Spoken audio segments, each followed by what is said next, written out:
बोलो कृष्ण भगवान की जय। आज हम हल षष्ठी और चंद छठ की कथा सुनेंगे। भाद्रपद की कृष्ण पक्ष की षष्ठी को श्री कृष्ण के बड़े भाई बलराम जी का जन्म हुआ था। कुछ लोग माता सीता का जन्म दिवस इसी तिथि को मनाते हैं। बलराम जी का प्रधान शस्त्र हल तथा मूसल है, इसलिए उन्हें हलधर भी कहते हैं। उन्हीं के नाम पर इस पर्व का नाम हल षष्ठी पड़ा। हमारे देश के पूर्वी जिलों में इसे ललई छठ भी कहते हैं। इस दिन महुए की दातुन करने का विधान है। इस व्रत में हल द्वारा जूता हुआ फल तथा अन्न का प्रयोग वर्जित है। इस दिन गाय का दूध दही का प्रयोग भी वर्जित है। भैंस का दूध व दही प्रयोग किया जाता है।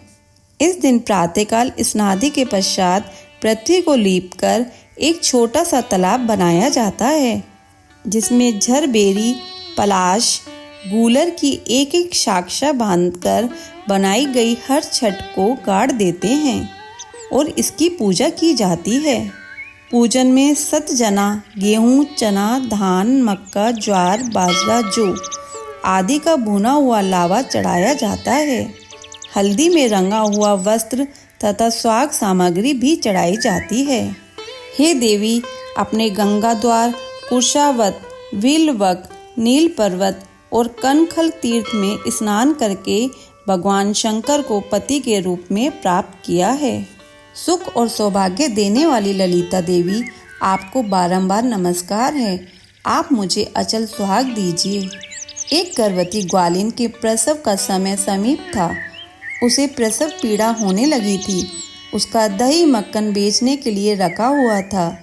वह सोचने लगी, यदि बालक ने जन्म ले लिया तो दही मक्खन बिक नहीं पाएगा। यह सोचकर वह उठी और सिर पर दही मक्खन की मटकी रखकर बेचने चल दी। चलते चलते उसकी प्रसव पीड़ा बढ़ गई। वह झरबेड़ी की झाड़ी की ओट में बैठ गई।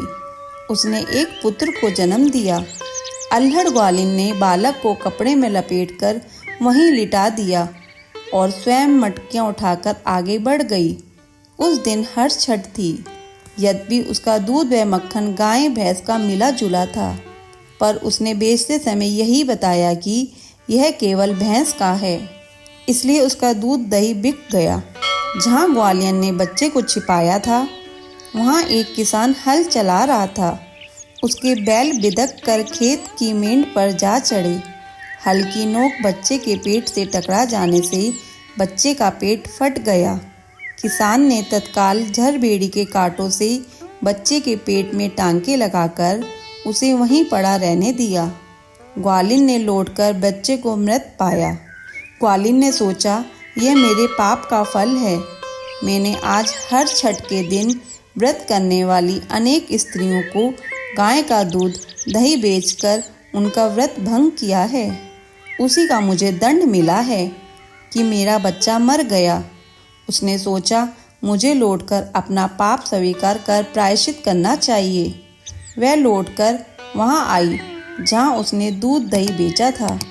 उसने गली मोहल्ले में घूम घूम कर अपने दूध दही का सारा रहस्य जोर जोर से आवाज़ लगाकर प्रकट कर दिया। यह सुनकर स्त्रियों ने अपने धर्म रक्षा के विचार से उसे आशीष दी। जब वह वापस उसी खेत में पहुंची तो उसका पुत्र जीवित अवस्था में मिला। उसी दिन से ग्वालिन ने पाप छिपाने के लिए कभी झूठ न बोलने का प्रण किया। अब हम चंद छठ की कथा सुनेंगे।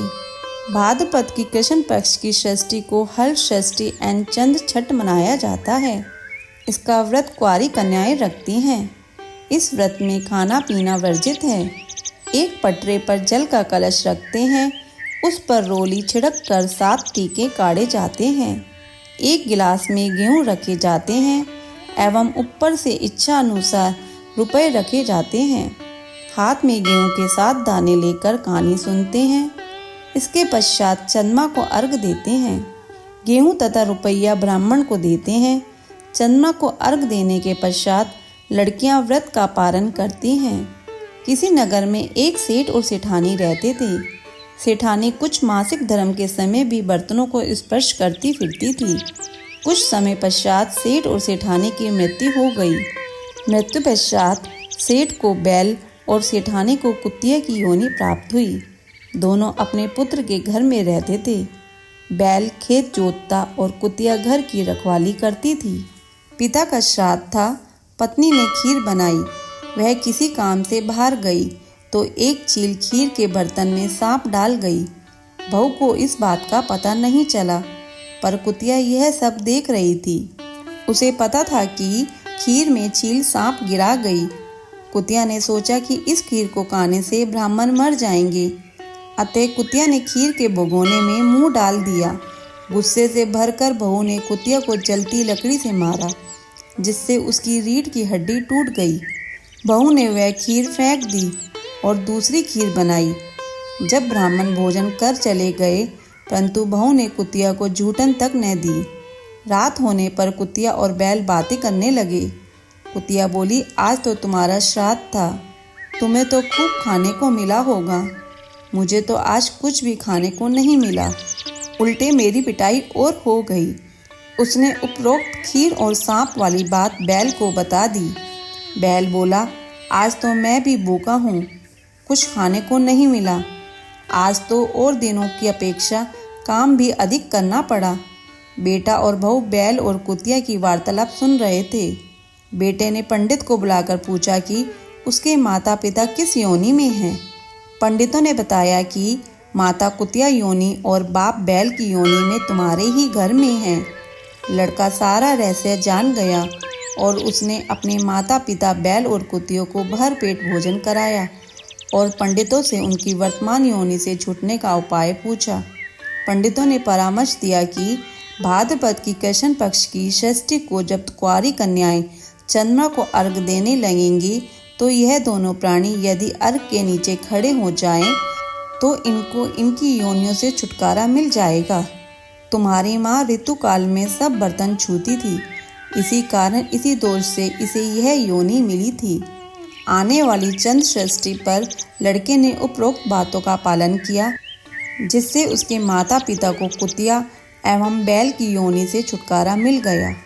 बोलो कृष्ण भगवान की जय। ऐसी कथा और कहानियों के लिए हमारे चैनल को सब्सक्राइब करें। धन्यवाद।